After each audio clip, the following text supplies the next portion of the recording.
எதிர்கட்சி தலைவர் பழனிசாமி அவர்கள் தங்கிட்ட ஆட்சி அதிகாரம் இருந்தப்போ எதையும் செய்யாம தமிழ்நாட்டு உரிமைகளுக்காக குரல் கொடுக்கிற தெம்போ திராணியும் இல்லாம அடிமை சாசனம் எழுதி கொடுத்தார்.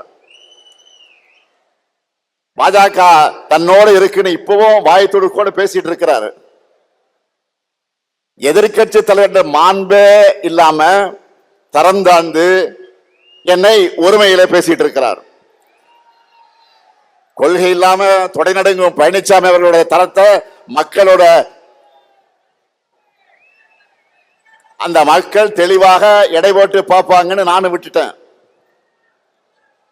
ரெய்டுகள் இருந்து தன்னை காப்பாத்திக்க அதிமுகவை அடை வச்சுட்டார். திராவிடம்னா என்னன்னு கேட்டப்போ அதெல்லாம் எனக்கு தெரியாதுன்னு சொன்ன அவர்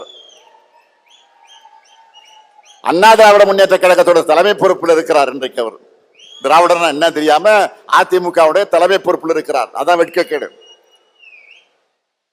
அதிமுக தொடங்கினப்போ தன்னுடைய கொள்கை அண்ணாயிசம்னு சொன்னாங்க. அதை இப்ப பழனிசாமி அவர்கள் அடிமையிசம்னு மாத்தி அமித்ஷாவே சரணம்னு மொத்தமா சரண்டர் ஆகிட்டார். முழுசா நடந்த பிறகு முக்காடு எதுக்குன்னு கேட்பாங்க. அந்த மாதிரி நேற்று டெல்லியில கார் மாறி மாறி போன பழனிசாமியை பார்த்து இப்ப எல்லாரும் என்ன சொல்றாங்க தெரியுமா? காலையே விழுந்த பிறகு முகத்தை மூட கர்ச்சீஃப் எதுக்குன்னு தான் எல்லோரும் கேட்கிறாங்க.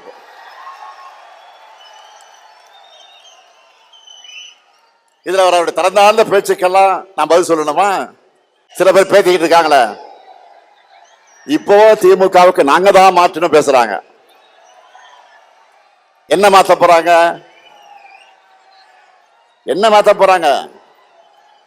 தமிழ்நாட்டு வளர்ச்சியை மாத்தி பின்னாடி எழுத்திட போறாங்களா? நம்ம கொள்கைகளை விட சிறந்த கொள்கையை யாராவது பேசுறாங்களா?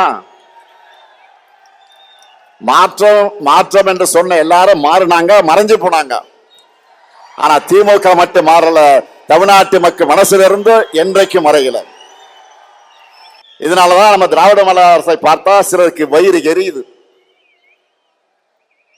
வாய்க்கு வந்த அவதூறுகளை எல்லாம் அள்ளி வீசுறாங்க. அவங்களுடைய கண்ணீர் ஆட்டுக்காக ஓனாய் வடிக்கிற கண்ணீர்.